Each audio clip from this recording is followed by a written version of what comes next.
A creature that We're grazed on the sinking. seafloor like a Hold on. massive slow-motion lawnmower. Its existence was a fleeting whisper, a biological anomaly that came and went in the blink of an eye, leaving behind only bones and a story so strange you have to hear it to believe it. This isn't a fairy tale. It's a tragedy, a ghost story of the natural world, and it begins with a ship shattered against the rocks. You're a castaway. Not in the fun Tom Hanks with a volleyball way, but in the miserable, you're probably going to die way. The year is 1741, and your ship housed Peter. A vessel of the Great Northern Expedition has just met its doom. You and your fellow crewmates, what's left of them, have clawed your way onto a small, barren island. The island itself is a speck in the vast churning waters of the Bering Sea, far off the coast of Siberia. You're exhausted, starving, and utterly without hope. Then one day, as you're stumbling along the coast, a sight so bizarre, so impossible appears. A shape in the water, a great dark mass moving with an impossible slowness. It's not a whale, though it's the size of one. It's not a seal. It's something else. The man who saw it first, the one whose account we rely on, was Georg Wilhelm Steller. He was the expedition's naturalist, a man whose entire life had been spent cataloging the planet's wonders. And even he, a scholar of the natural world, was at a loss for words. The creatures were immense, their backs a dark, rough hide, their heads small and tucked. They moved with a serene, almost meditative grace, totally oblivious to the shipwrecked men on the shore. They were grazing, like cows, underwater. They would dip their great snouts into the kelp forest, pulling up vast ribbons of seaweed with their strong, bristly lips. There was no aggression, no panic, just a calm, steady munching. It was a scene so peaceful, so alien to the harsh reality of your shipwreck, that for a moment you might forget your own desperate situation. Steller called them sea cows, a name that, while simple, perfectly captures their placid, herbivorous nature. Historians still argue whether Steller's initial description was colored by the crew's desperation. Did he make them sound even more docile to encourage their use as a food source? But the consensus is that his account was remarkably accurate. These animals were a testament to the fact that evolution can create a gentle giant, a creature of staggering size that harms absolutely nothing. The more you watch them, the more you see their sheer, unbothered tranquility. They would surface for air with a quiet sigh, their nostrils barely breaking the water. They didn't even seem to mind the curious glances of the half-dead sailors watching them. They were simply being. This discovery was a fluke of the most tragic kind. The expedition was meant to find a sea route to North America, not a new species. The shipwreck was a disaster. But in that disaster, a curtain was pulled back on a secret world that had existed for millennia, hidden from human eyes. The sea cows, it seemed, were a remnant of a bygone era. A relic species, their relatives long gone surviving in this one tiny, isolated pocket of the world, likely because no one had ever found them. Their peaceful grazing, their sheer indifference to the violence of the world, was a stark contrast to the human desperation on the shore. They were a living paradox, a symbol of profound peace in a place of profound struggle. It's a quiet observation, but one that begins to gnaw at you. How can something so large and so harmless be so utterly vulnerable? It's a question you don't yet have the answer to, and one that the next few years will answer in the most heartbreaking way possible. You watch them mesmerized. The sheer scale of it all is hard to comprehend. This isn't just a large animal, it's a living monument. The sea cow, or Hydrodamallus gigas, as Steller would later name it, was an immense creature, far larger than its modern relatives, the dugongs and manatees. It could reach lengths of 25 to 30 feet, and its weight, well, let's just say a family car, would feel like a toy next to it, with estimates putting them at up to 10 tons. Imagine a creature that size moving with the silent grace of a cloud. Its skin was thick black and so rough that it resembled the bark of an old oak tree, often covered in barnacles and sea growth, giving it an ancient, almost geological feel. A living rock of the sea. But what truly made you stare was its mouth. Unlike the dugongs or manatees you might see in a documentary today, the Steller's sea cow had no teeth. Instead, it had a set of two large white bristly plates, one on the upper jaw and one on the lower. These weren't for biting, but for grinding. The sea cow was a specialist, a connoisseur of a single food source, kelp. Specifically, the thick, leathery, and abundant sea cabbage that grew in the shallow, frigid waters around the Commander Islands. It would use those plates to pull in and shred the kelp, grinding it down into a digestible pulp. This was a creature of singular purpose, an animal that had perfected the art of underwater grazing.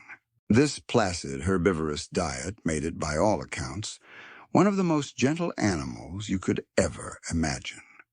There was no need for speed, no need for aggression. You see them swim together in small groups, their movements so slow and deliberate they seemed to defy the current. They weren't built for a chase. Their tails were for steering, not for propulsion. When they needed to move, they propelled themselves with their forelimbs, which were small and paddle-like, looking comically insufficient for a creature of such bulk. They were the very definition of a peaceful giant, a walking, or rather swimming, contradiction to the harsh world that surrounded them. Historians still argue whether their gentle nature was a pure evolutionary trait or a product of their unique predator-free environment.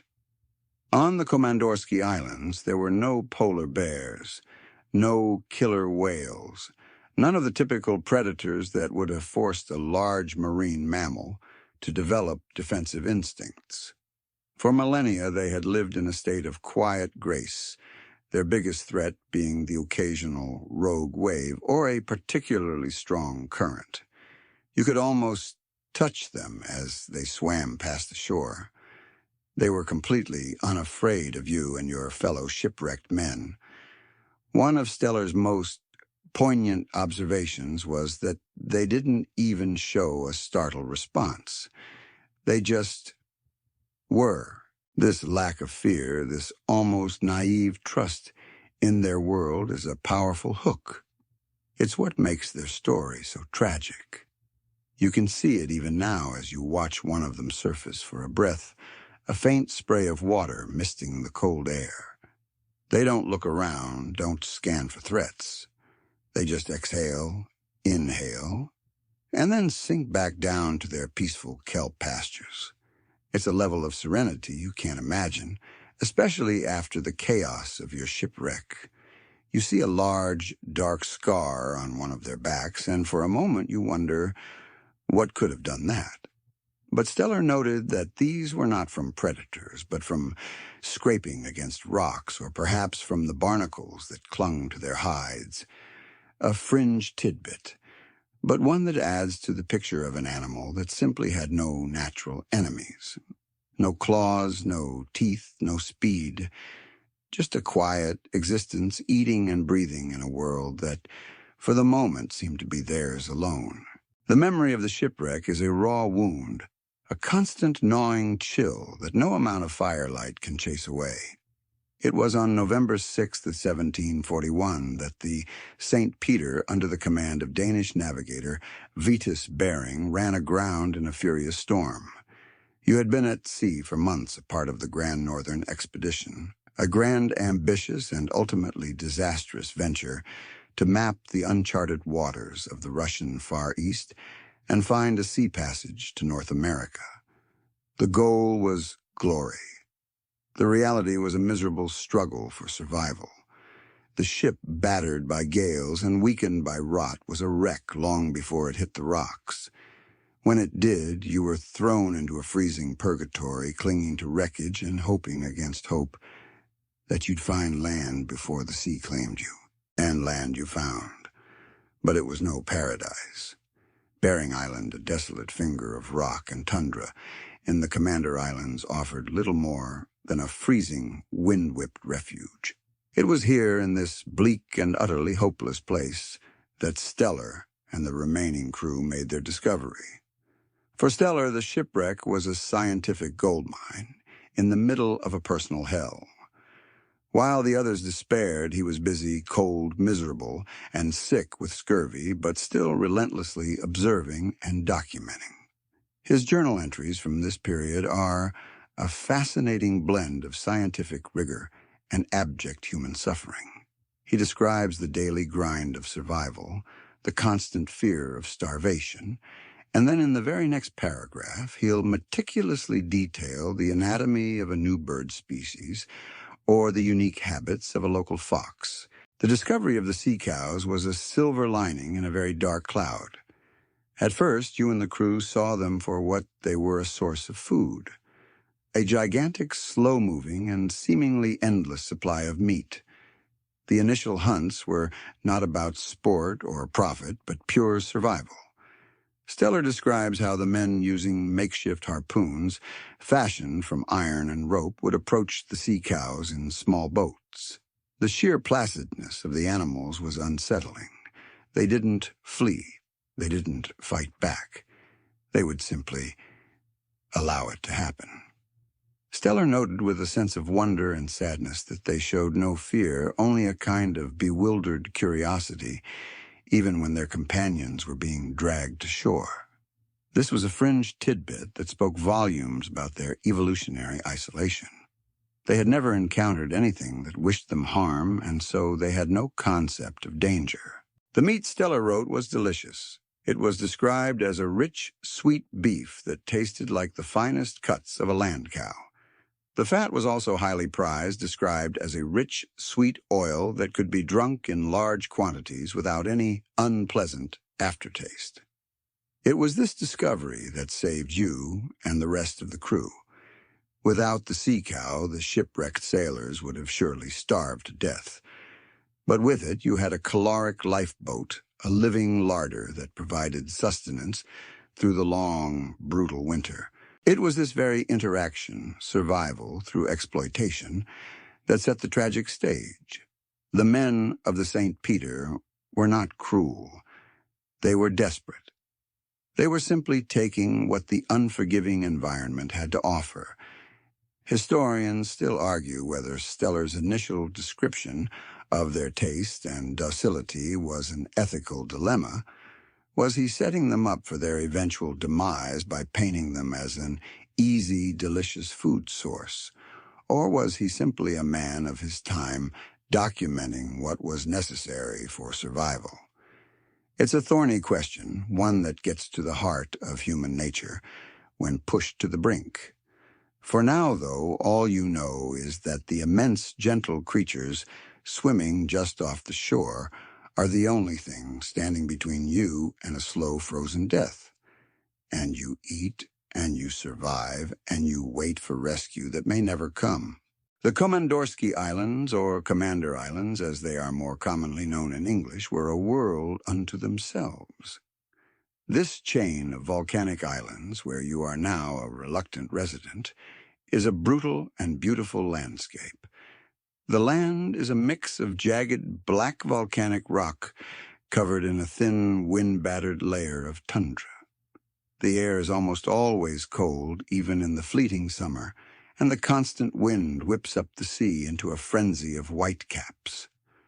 Life here is a test of endurance. There are no trees, only hardy grasses and low-lying shrubs that cling to the earth for dear life. It is a place that feels ancient, a landscape not so much shaped by human history as by the raw, untamed forces of geology and climate. This isolation, this sheer inhospitable remoteness, is precisely what allowed the Stellar's sea cow to thrive. For millennia, they had the kelp forests to themselves. The cold, nutrient-rich waters of the Bering Sea were a perfect kitchen, constantly churning with the food they needed to sustain their immense bodies. There was no competition, and more importantly, there were no humans. The islands were too far from any settled land, too dangerous to navigate for anyone to make a permanent home there. And so the sea cows grazed on a silent, peaceful herd in a world of ice and rock. But the isolation had a downside. Because the sea cows were confined to such a small, specific habitat, their population was relatively small. Steller's estimates, though rough, put the total number at only around 2,000 individuals when they arrived. That's a fringe tidbit that in retrospect is terrifying. An entire species with a population smaller than a small town. It meant that they were incredibly vulnerable to any sudden change in their environment, or as it turned out, to the arrival of a new unforeseen threat. They were a living, breathing example of a biological bottleneck, a species so specialized and so geographically limited that their very existence was a delicate balancing act. Historians still argue whether the sea cow was already in a state of natural decline before Steller's arrival. Some theories suggest that a natural shift in ocean temperatures or the spread of a particular disease in the kelp beds had already begun to thin their numbers. You'll never know for sure, of course. All you know is what you see, a population of animals that, while seemingly abundant to a starving crew, was, in fact, precariously small. You watch them now from the shelter you and your fellow survivors have built. They seem so strong, so indestructible, as they move through the frigid water. It's almost comical to think of how fragile they actually are. They are a species that has survived for eons in this hostile environment, only to be discovered by the one creature that would truly spell their doom, you. You're a castaway, a survivor, but you're also part of the first wave of a coming storm. The fact that the crew has to hunt them to survive is a grim foreshadowing. You're not a predator in the classic sense, not a killer whale with sharp teeth and an instinct to hunt. You are something far more dangerous, a human being with a need to survive and a harpoon in your hand.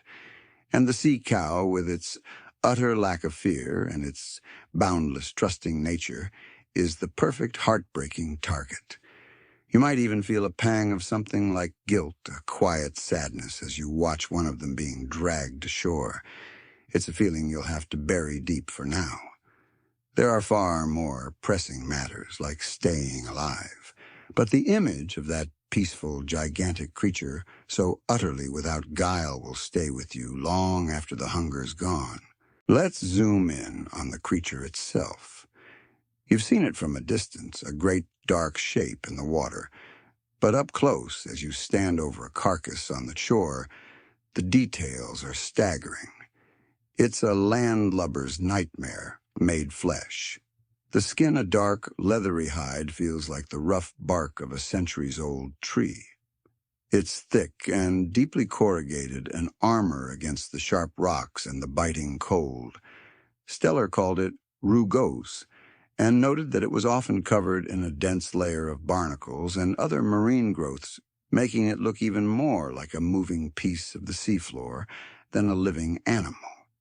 You see the nicks and scrapes on its flank, not from predators, but from the constant slow-motion ballet of rubbing against the volcanic rock and ice.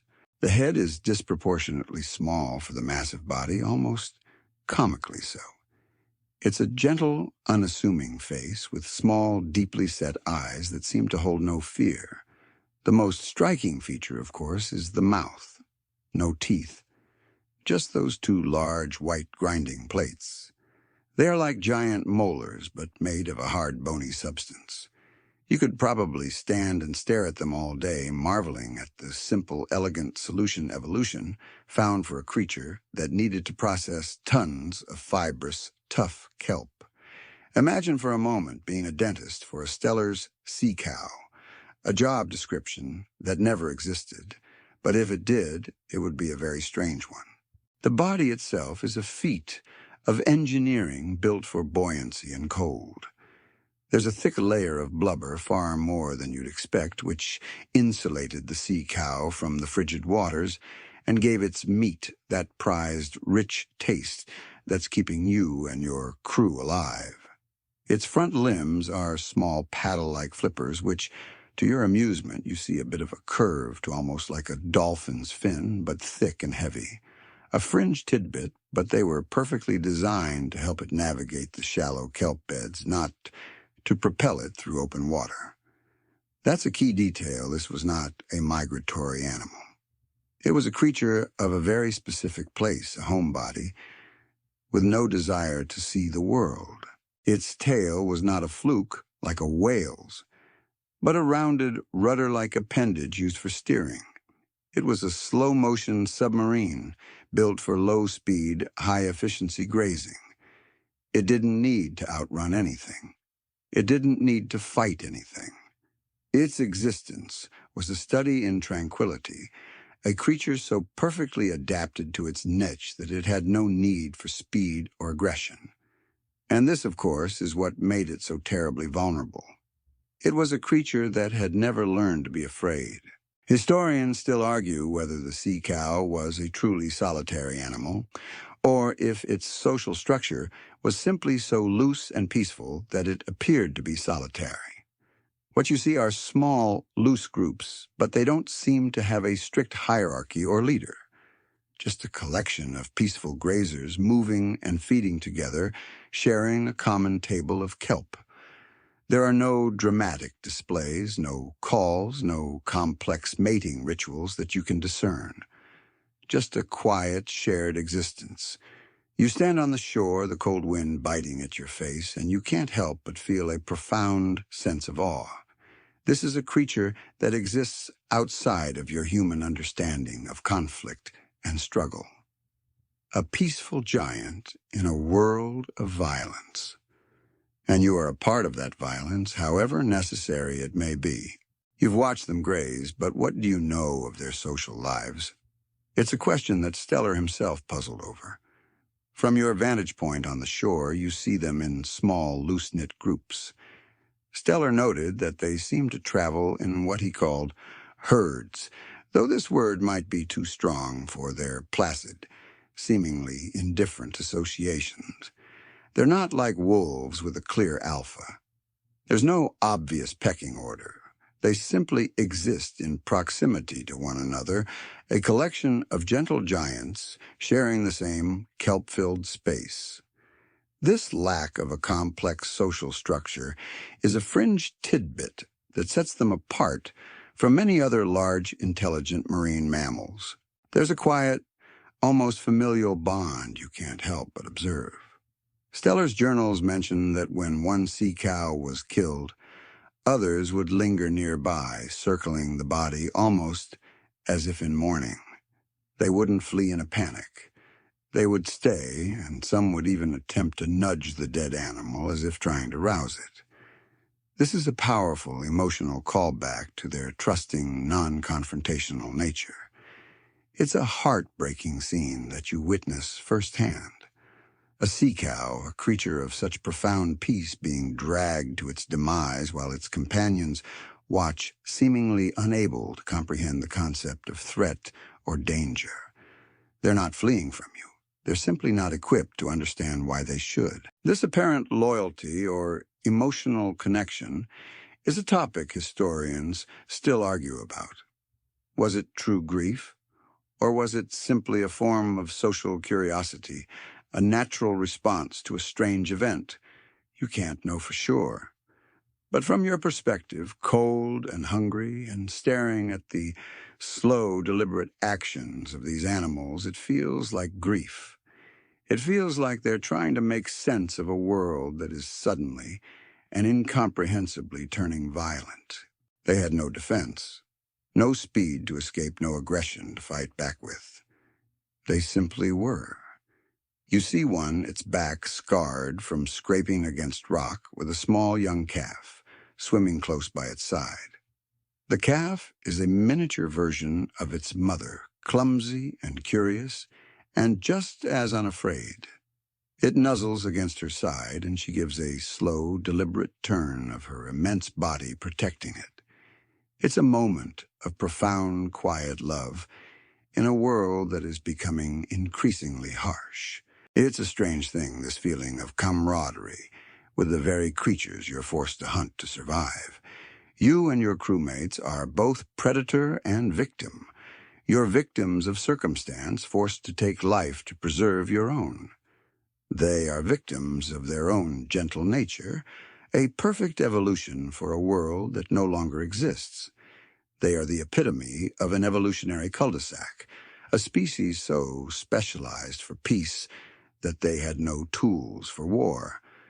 And you, the shipwrecked human, are the war they never saw coming. The days bleed into one another, marked only by the relentless wind and the successful hunts.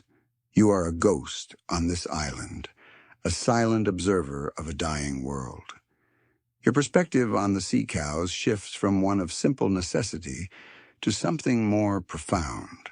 You notice their bizarre routines, the quirks of their daily lives. They are creatures of habit. They seem to have a preference for the shallow, sheltered bays where the kelp beds are thickest.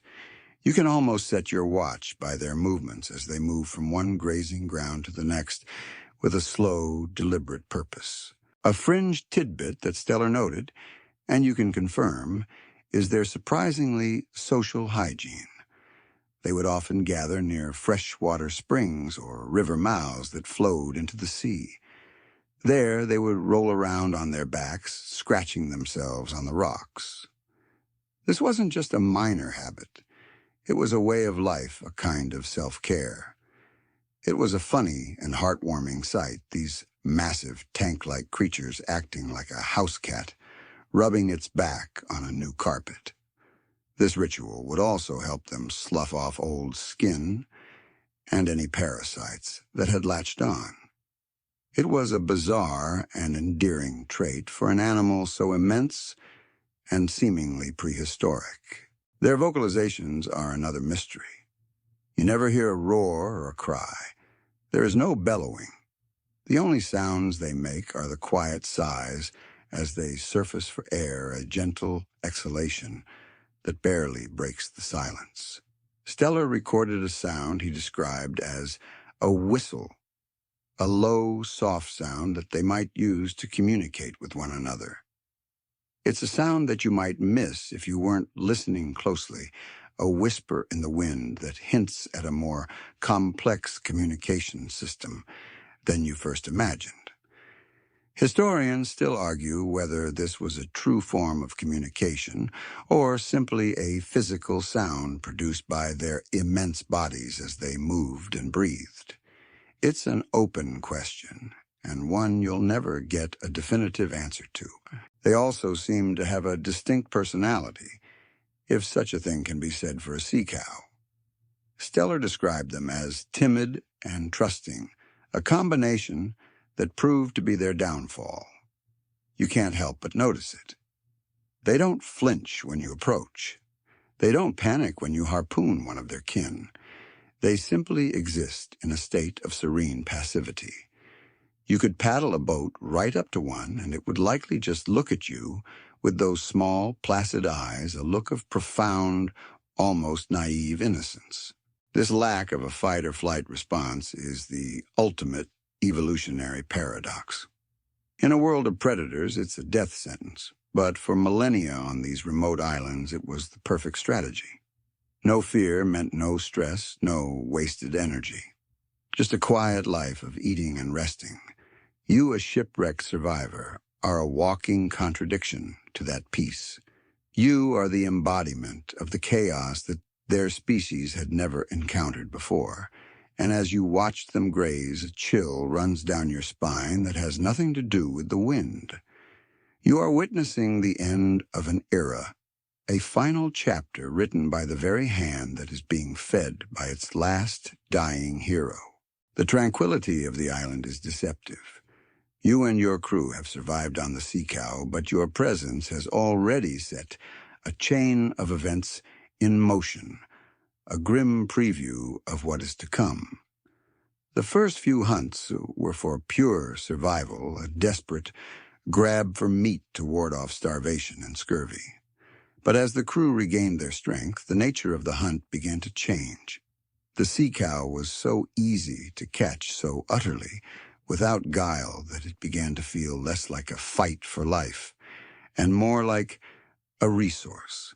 A fringe tidbit you notice is that the men start to refer to them not as sea cows, but as meat wagons or slow pokes. A cruel but understandable linguistic shift that reflects a growing callousness. The discovery of this placid giant was, for Stellar, a scientific marvel. For his crew, it was a lifeline, but for the world at large, it would become a new commodity. The taste of the meat and the quality of the blubber were a powerful lure.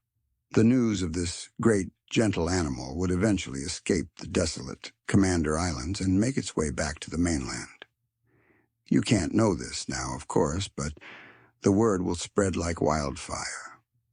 The promise of an animal that yields so much meat and oil and that is so easy to kill is too tempting to ignore. It's a subtle but powerful shift. The first few kills were acts of necessity. Now they are becoming acts of convenience. Stellar in his journal even noted a certain moral unease among the crew. They were killing something that didn't fight back, that looked at them with those placid, unafraid eyes. It was a deeply unsettling feeling. A feeling of an unfair fight, of a victory without honor. This is a point historians still argue about. Was there a genuine sense of guilt among the sailors, or was Stellar, the moralistic naturalist, simply projecting his own feelings onto them? You'll never know for sure, but you do notice a certain quietness after a kill, a lack of the usual celebratory shouts. The sea cow's immense body provided not just food, but warmth. The blubber, when rendered, became a fine, odorless oil that could be used for lamps. The hide was tough and durable, perfect for fashioning into boots and boat coverings. Everything about the creature was useful. Every part of its being was a resource for you and your crew. You are not just eating it to survive. You are using it to rebuild your lives, however meager they may be, on this desolate rock. It's a powerful metaphor for human consumption. We take not just what we need, but what we can use. And in the case of the sea cow, every single part of it was a usable resource. You stand on the shore watching them graze, and you can't help but see them differently now. They are no longer just a biological curiosity. They are a ticking clock. The ship that will one day find you and take you home will also be the ship that brings the news of this new bounty to the world. And in that moment, the fate of the sea cow will be sealed. Its very lack of a defense, its very gentleness, is the very thing that will lead to its demise. A grim irony, but a truth that is slowly dawning on you and your fellow survivors. The wind, which has been your constant companion, is now joined by a new sound, the creaking of timbers, and the shouts of men who are not your own. A ship has arrived. Not a rescue vessel, but a fur trader's ship. It's a small, unassuming vessel, but it represents the first devastating wave of a new threat. The crew of this ship is not starving. They are here for profit. They have heard the whispers of the immense, gentle sea cows and the promise of their valuable blubber and meat. Their arrival marks a turning point, a shift from subsistence hunting to commercial exploitation. These men are not desperate survivors. They are professional hunters, whalers, and fur traders who see the world in terms of goods and markets. The sea cows to them are not a living miracle, but a commodity, a resource to be harvested. You watch with a growing sense of dread as they set up a more efficient hunting operation. They use better boats, sharper harpoons, and a chilling clinical efficiency that you and your crewmates could never have mustered. The sea cows, of course, respond to them in the same way they responded to you, with a serene, trusting indifference. The hunters take full advantage of this. They don't have to chase them down. They don't have to outsmart them. They just have to get close. The sea cows, with their slow, deliberate movements, are a perfect target. It's a brutal and one-sided slaughter. A fringe tidbit you notice is that the hunters don't even seem to feel the same moral unease that your crewmates did. To them, it's just a job, a quick, efficient, and profitable way to fill their holds with meat and oil. You see a hunter, a burly man with a weathered face standing in his boat. He throws his harpoon, and it strikes true. The sea cow, instead of thrashing in panic, simply sighs and begins to slowly sink, a great dark shadow disappearing into the depths. Its companions, rather than fleeing, circle the area as if confused by the sudden disappearance of their friend. The lack of a fear response, once a source of wonder, is now a heartbreaking sight. It is a biological flaw, a tragic oversight that evolution could never have prepared for. Historians still argue about the exact number of sea cows killed in these initial years of commercial hunting. Estimates vary, but what's clear is that the slaughter was relentless. The hunters would take what they needed, leave the rest, and move on their minds already on the next prize. They saw no need for conservation, no reason to believe that this vast living larder could ever be emptied. A common human flaw, you realize. We tend to believe that nature's bounty is endless, that there will always be more. And we are so often tragically wrong. The sea cow's population, once a silent stable herd, is now in a free fall. The hunters, emboldened by the animal's docility, are becoming more and more brazen. They don't just hunt for the meat and blubber anymore. They hunt for sport for the sheer ease of it. The news of the slow pokes is spreading throughout the Russian fur-trading world, and more ships are beginning to arrive in the desolate Komandorsky Islands. You see them on the horizon, one after another, their sails a grim harbinger of what is to come. The hunters have adopted a particularly gruesome method. They don't have the technology for whaling, but they don't need it. A simple harpoon and a strong rope are all that's required. When a sea cow is harpooned, it doesn't thrash or fight. It simply begins to sink, its immense weight dragging it down. The hunters then tie a rope to its body and wait for it to die of exhaustion or suffocation. It's a cruel, drawn-out process, and a fringe tidbit from Steller's account is that the other sea cows would stay by their dying companion's side, often for hours, making no effort to escape. They would simply float there, a silent, grieving vigil until their friend was gone. This lack of a fight or flight response is the ultimate evolutionary misstep. They had no survival instincts against this new threat. They were perfectly adapted to a world without predators, and now that perfect adaptation was killing them. You find yourself feeling a strange, hollow emptiness as you watch the hunts. You were a part of the first hunt, a survivor forced to kill to live. But these men, the commercial hunters, are something else entirely. They are a force of pure, unchecked consumption, and the sea cow is their perfect victim. The speed of the decline is shocking. Steller's initial estimate of a few thousand sea cows is quickly dwindling. Within just a few years of the first fur traders arriving, the numbers drop precipitously. What was once a slow, steady grazing herd is now a scattered, silent few.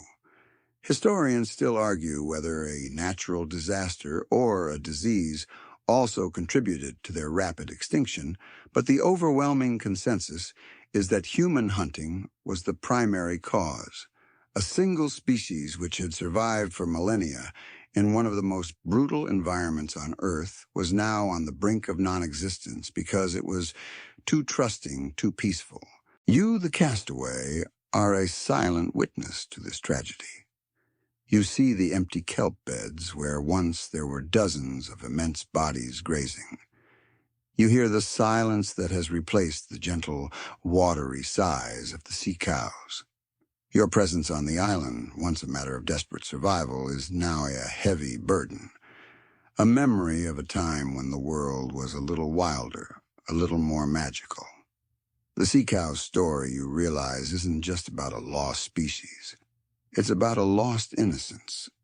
A moment when one of the most gentle animals on Earth met the most ruthless, and the outcome was never in doubt. The end is near. You and the remaining crew of the St. Peter have long since been rescued, but the memory of the sea cow haunts your waking hours. You hear the whispers of its continued hunting, a tragic echo of your own time on the island. By the late 1750s, less than 2 decades after your discovery, the sea cow is already considered a rarity. The hunters who once saw them as an endless resource now find their hunting grounds empty. The whispers have turned into desperate shouts as hunters travel further and further to find a single, solitary sea cow, a ghost in its own home. There were a few final, desperate attempts to document and save the last of the species. Naturalists who came to the islands after Steller's famous account were heartbroken by what they found. They saw the bones scattered on the shores and heard the stories of the rapid slaughter. They wrote of a tragic end to a magnificent animal, a victim of its own gentle nature. One naturalist, a man named Karl Eberhard von Baer, traveled to the Komandorski Islands in the early 19th century, hoping to find a remnant population. He found none. All he found were the skeletal remains and the grim stories of the hunters who had killed them. One fringe tidbit, you remember, is a sad story. Steller himself heard before his death in a Russian prison. The hunters claimed that the sea cows would try to hide in the kelp beds when a boat approached, as if finally learning a fear of humans. But their immense size made them terrible at it. They would simply lie there, a huge dark shadow in the green kelp, perfectly visible to the experienced eye. It was a heartbreaking and futile attempt at survival, a last-ditch effort from an animal that was never meant to be afraid. Historians still argue about whether there were any serious conservation efforts at all. The answer, sadly, seems to be no. The concept of conservation, of protecting a species from extinction, was a foreign idea in the 18th century. The world was a resource, and humans were here to exploit it. The idea of a species going extinct was a new and frightening concept, one that most people simply couldn't comprehend. The sea cow was a living lesson, a tragic and brutal introduction to the concept of human-caused extinction. You, a former castaway, have witnessed it all. You were a part of the beginning, a witness to the middle, and now in your memory you are a part of the tragic end. The sea cow, a creature of such profound peace and gentleness, was not just hunted to extinction. It was loved to death by the very men it saved. A morbid but painfully accurate way to put it. The demand for its meat and blubber, born of a survival story, grew into a commercial frenzy that would see its kind wiped from the face of the earth in a little over 2 decades. A blip in geological time, but an eternity for a species. The last known sighting of a Steller's sea cow is a date etched in the minds of every naturalist who has ever studied the animal, 1768. The man who saw it was a hunter, not a naturalist, and his account is as heartbreaking as it is brief. He was on a small boat traveling near the Komandorski Islands when he saw it, a lone, solitary sea cow swimming in the bay. It was a phantom, a living ghost in a world that was no longer its own. The hunter, with a moment of what you can only hope was hesitation, took aim and killed it. It's a chilling thought. A single final animal, a remnant of a species that had survived for millions of years, killed by the very creature that had brought its kind to the brink. The hunter's name is lost to history, but the act is not. It was the final devastating blow to a species that was already on the ropes. After that, nothing. No more sightings, no more whispers. The kelp beds were silent. The waters were empty. The great, gentle giants of the Bering Sea were gone. Historians still argue whether there could have been a few survivors, a small, hidden population that managed to escape detection. It's a comforting thought, a wishful hope, that a few of them might have found a secret cove to hide in a little slice of the world where humans would never find them. But all evidence points to a clean sweep. The species was so geographically isolated that there was no other place for them to go. There was no other kelp bed, no other bay that they could have migrated to. They were stuck on these islands in their perfect, gentle, and utterly doomed world. A fringe tidbit you remember is how Steller's original description of the sea cow was so detailed that it almost felt like he was preparing a eulogy for a species he didn't know was doomed. He described everything from their eating habits to their bizarre, almost human-like vocalizations. He was so meticulous, so careful, as if he knew on a subconscious level that he was the only one who would ever see them alive. He was a scientist, a man of facts and figures, but his writing has a quiet, profound sadness to it.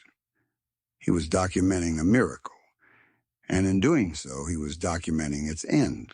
The sea cow is the patron saint of tragic extinctions. It was a creature so unique, so peaceful, and so trusting that its very existence was a biological paradox. It was an animal that had no need to evolve a defense, no reason to fear. And in the end, it was that very lack of fear that sealed its fate. Its story is a dark mirror, a reflection of our own capacity for destruction, a reminder that we are often the most dangerous force on the planet. And the memory of that last solitary sea cow swimming in the silent bay is a powerful reminder that even in the most remote corners of the world, we can find something to take. The silence after the extinction is deafening. The sea cow, a creature that had been a living part of the Komandorsky Islands for millennia, was now nothing more than a historical footnote. Its bones scattered on the shores where you once stood are the only physical reminder of its existence. The scientific community was shocked. The sea cow was one of the first major examples of a species being wiped out by humans in the modern era, and the speed of its demise was a chilling wake-up call. It was a sobering realization that we had the power to not just alter an ecosystem, but to completely erase a species from the face of the earth. The scientific and historical consequences were profound. The sea cow became a case study in human impact and the fragility of isolated ecosystems. Biologists began to understand the concept of a biological bottleneck, a species with a small, geographically limited population that is incredibly vulnerable to outside threats. You remember the sea cow's small population, that fringe tidbit of only a few thousand individuals, and you realize now with a gut-wrenching finality that they never stood a chance. They were an evolutionary experiment perfectly adapted to their niche, but with no safety net, no backup plan. Historians still argue about the exact timeline of the extinction. Was it truly just 27 years? Or did the last sea cow hold on for a few more years in a remote cove, a hidden whisper in the grand, silent expanse of the Bering Sea? The debate is a scholarly one, but it speaks to a deeper, more human need to believe that we didn't do something so terrible so quickly. We want to believe that it took longer, that there was a chance for it to survive. But the evidence, the scattered bones and the empty kelp beds, tells a different story. The sea cow's story became a powerful tool for early conservationists.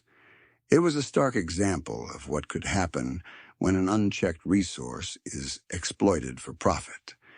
The immense gentle creature became a symbol of a lost world, a world where animals were so unafraid that they would willingly approach a human boat, a world where there was no need to run or hide. It's a sad, powerful legacy, a ghost that haunts the halls of natural history museums and the pages of every book on conservation. For you, the castaway, the sea cow, is more than a historical footnote. It is a memory of a time when you were at your most desperate, and a gentle giant saved your life. You owe it a debt, a profound and unpayable one. And in your heart, you carry a part of its story, a quiet, melancholic understanding that sometimes the most beautiful things in the world are also the most fragile, and that sometimes we, the human race, are the ones who break them. The story of the Steller's sea cow, as we've pieced it together from Steller's journals, and the accounts of the hunters who followed, is a brutal and efficient one. But even with all the details, questions linger. The scholarly debate is an open wound, a constant source of discussion, and frankly, a bit of sorrow among those who study the animal. Historians still argue whether the sea cow was already on its way out due to natural causes. It's a compelling idea, one that shifts some of the blame away from the human hand and onto the unforgiving hand of nature. Was it a shift in ocean currents, a change in the temperature of the water, a disease that decimated the kelp beds, the sea cow's only food source? There is no definitive answer. The truth is likely a combination of factors. The sea cow was already a geographically isolated specialist species with a small population. It was a creature on a tightrope, and the arrival of humans with their harpoons and their demand for profit was the gust of wind that knocked it off. But the question is an important one, a fringe tidbit that highlights the complexity of extinction. It's rarely a single cause. It's a perfect storm of vulnerability and external pressure. The most profound and, frankly, saddest part of the debate is the timeline. The most accepted date for its extinction is 1768, a mere 27 years after Steller's discovery. Historians and biologists alike have a hard time wrapping their heads around that speed. 27 years. It's less than a single human generation. A child born the year of its discovery could have lived to see its complete and total eradication. It's an almost incomprehensible rate of loss. It's a tragedy that unfolds in a single breathless moment of history. Think of how much the world has changed since then, how much we've learned, how many species we've documented. And yet the Steller's sea cow remains a stark warning.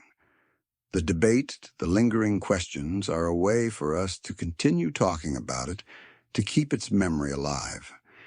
It's a way for us to acknowledge our role in its demise, to learn from our mistakes, and to try, however feebly, to ensure that we never repeat it again. You, the castaway, a silent witness to it all, carry that knowledge in your heart. You were a part of the beginning, an unwitting accomplice in the first desperate hunts.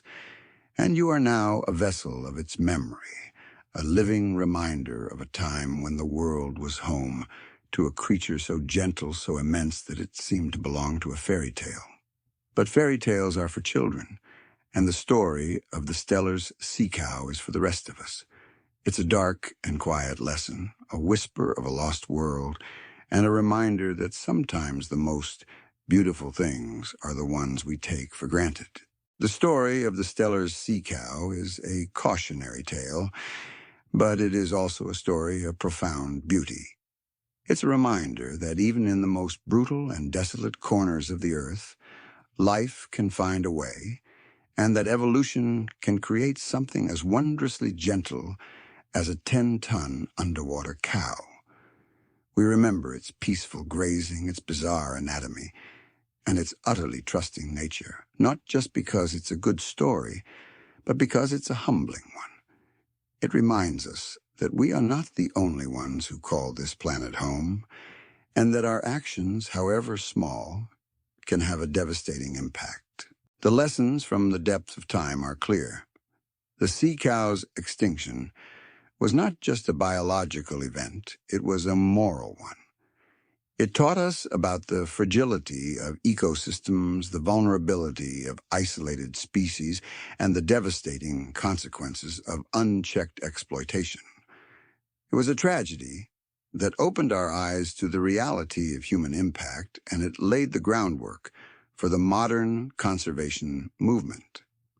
We learned that we have a responsibility to protect the wild places and the wild things that live in them. So as you close your eyes now, let the image of the Stellar's sea cow fade into the gentle, watery silence. Don't think of its sad end, but of its quiet, peaceful life.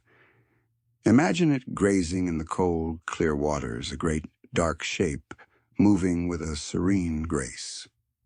Feel the wind on your face, the salt in the air, and know that you were there, a silent observer in a world that for a brief and beautiful moment was home to a gentle giant.